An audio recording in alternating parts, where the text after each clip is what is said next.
पूरी दुनिया में युद्ध के हालातों के बीच भारत अपने डिफेंस सिस्टम को अपग्रेड करने और उसे एक मॉडर्न एज वॉरफेयर के लेवल तक ले जाने के लिए हर संभव कोशिश में जुटा हुआ है। स्वदेशी तकनीक से next generation fighter jets develop करने के लिए AMCA प्रोग्राम लॉन्च किया गया। इसके तहत 5th और 6th जनरेशन के फाइटर जेट्स डेवलप किया जाना है और इसके साथ ही एयर स्पेस को अभेद्य किला बनाए जाने के लिए मिशन सुदर्शन चक्र नाम से एक नेशनल एयर डिफेंस प्रोग्राम शुरू किया गया।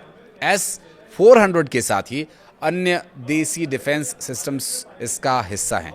साल 2035 तक इसे पूरी तरह से अमल में लाए जाने का लक्ष्य रखा गया है और इसके अलावा कई एंटी मिसाइल, एंटी ड्रोन और एंटी एयरक्राफ्ट सिस्टम्स भी डेवलप किए जा रहे हैं।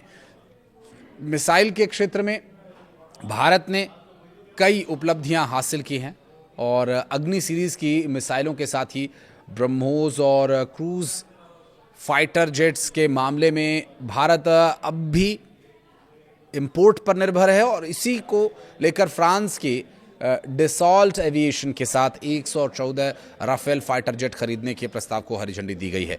ये सौदा तकरीबन 3,25,000 करोड़ का बताया जा रहा है। हालांकि अब इस डील में नया पेंच फंसता हुआ दिखाई दे रहा है। दरअसल भारत ने राफेल डील के तहत इंटरफेस कंट्रोल डॉक्यूमेंट यानी ICD तक पहुंच की शर्त रखी है। भारतीय पक्ष का कहना है कि यदि फ्रांस के साइड से इस शर्त का पालन नहीं किया गया तो भारत इस डील से पूरी तरह से बाहर होगा और ऐसे में अब फ्रांस पर निर्भर करता है कि 114 राफेल फाइटर जेट्स की इस महा डील को आगे बढ़ाया जाए या फिर ये बीच रास्ते में ही दम तोड़ देगी। दरअसल भारत के बहुप्रतीक्षित medium role fighter aircraft MRFA कार्यक्रम में 114 राफेल लड़ाकू विमानों की खरीद को लेकर बातचीत निर्णायक मोड़ पर पहुंच चुकी है और करीब 3,25,000 करोड़ रुपए के इस मेगा डील में अब इंटरफेस कंट्रोल डॉक्यूमेंट यानी ICD सबसे अहम मुद्दा है।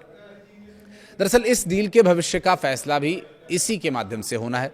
रक्षा मंत्रालय के वरिष्ठ अधिकारियों के मुताबिक भारत को ICD तक पहुंच मिलने को लेकर भरोसा तो है, लेकिन यदि फ्रांस की ओर से इसमें किसी तरह की अनिच्छा दिखाई जाती है तो नई दिल्ली इस सौदे को पूरी तरह से खत्म कर सकता है, इससे पीछे हट सकता है और ये कड़ा फैसला लिया जा सकता है।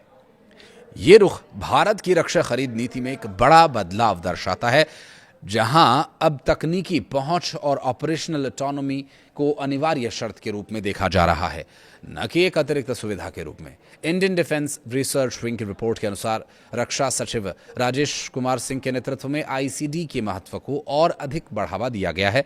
फरवरी 2026 में रक्षा अधिग्रहण परिषद यानी DAC के साथ मंजूरी मिलने के बाद अब MRFA कार्यक्रम सिर्फ विमानों की खरीद तक सीमित नहीं रहा, बल्कि ये भारत की दीर्घकालिक सामरिक आत्मनिर्भरता से जुड़ा है।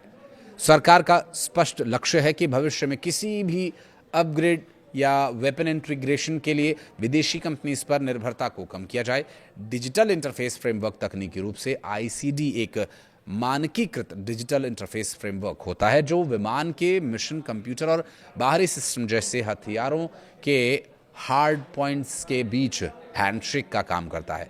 यदि भारत को ICD मिल जाता है तो भारतीय इंजीनियर बिना मूल निर्माता के सोर्स कोड तक पहुंचे स्वदेशी हथियारों का फाइटर जेट इंटीग्रेशन कर इसे अमल में लाया जाए। इससे न केवल समय की बचत होगी बल्कि लागत भी काफी कम हो जाएगी।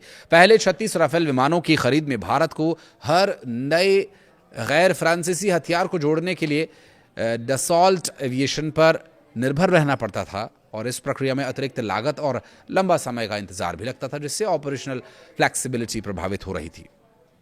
हर नए हथियार के लिए अलग से बातचीत करनी पड़ती थी, जिससे पूरा सिस्टम और इसकी दक्षता पर असर पड़ने लगता था। अब MRFA कॉन्ट्रैक्ट में ICD को शामिल करके भारत शुरुआत से ही इंटीग्रेशन फ्रीडम सुनिश्चित करना चाहता है। इसके तहत स्वदेशी हथियारों जैसे अस्त्र सीरीज जिसमें MK1, MK2, MK3 की BVR missiles, Rudram anti radiation missile, smart anti airfield weapon जिसमें SAAW जैसे प्रिसीजन गाइडेड म्यूनिशन को आसानी से जोड़े जाने के प्रयास रहेंगे और इस डील का फाइनल होना भारत की वायुसेना और भारत की सैन्य शक्ति को बढ़ावा देगा और यदि ये भारत की तरफ से जो शर्तें हैं, अगर उन शर्तों को फ्रांस पूरा नहीं करता है या किसी भी परिस्थिति में अगर ये डील से भारत रोल बैक करता है तो भारत का पूरी दुनिया में कूटनीतिक दबदबा और उसकी आत्मनिर्भरता का एक बड़ा संदेश भी लोगों तक जाएगा। कुछ कहना चाहें तो कमेंट सेक्शन में ज़रूर बताइएगा। आपकी शिकवे शिकायतें और सुझावों का रहेगा इंतज़ार। वीडियो को यहाँ तक देखने के लिए बहुत बहुत धन्यवाद।